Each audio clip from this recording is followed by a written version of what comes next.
Miarabana ny tokantrano manaraka ny vaovao manokana mahakasika ny rivodoza amin'izao fotoana izao raha ny vaovao mahakasika n'ilay rivodoza fity tamin'ity tapakandro maraina ity tany amin'ny 7 ora maraina tany dia mbola ao amin'ny distriktany Soalala hatrany no misy ny ivon'ilay rivodoza fity amin'ny izao fotoana izao. Raha ny mahakasika azy kosa indray dia mbola ao anatin'ny tsokajina cyclone tropical hatrany izy mitondra rivotra manodidina ny 20 kilometatra isan'ora zay raha natafiotra 70 kilometatra isan'ora ny lalany dia mizotra mianatsimo antsinanana hatrany izy ary mahafaka hatrany amin'ny 70 kilometatra isan'ora. Manoloana izay rehetra izay dia miova ho toy izao zany ny filazana loza mahakasika an'ity rivodoza fitia ity. Filazana loza miloko mena loza mitatao ho an'ny faritry Boeny sy ny any amin'ny faritry Melaky ary ny faritry Betsiboka. Filazana loza manambana miloko mavo kosa ho an'ny faritry Bonglava sy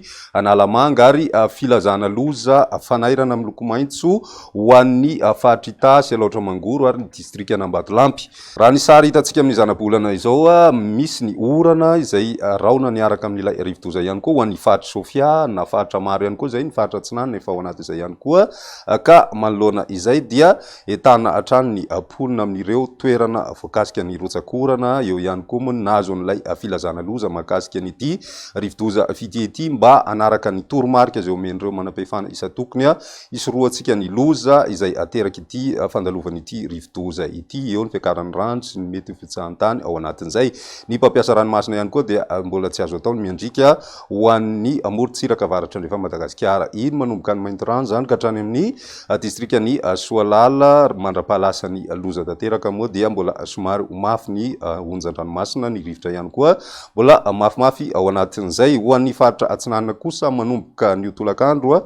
dia entana ihany koa ny ponina mba tsy hampiasa ranomasina itsony any amin'ny distriktany Fenoriva Atsinanana zany ka hatrany Mananjary satria dia efa anomboka hiaratsy miandalana ihany koa ny andro ao anatin'izay. Izay aloha ny vaovao azo apitaina amin'izao tapakandro maraina izao. Manasanao anaraka izany hatrany moa satria dia mbola miverina eto indray zay ho an'io tolakandro anome ny vaovao mahakasika sy ny tsara ho fantatra mahakasika an'ity rivodoza fitia ity.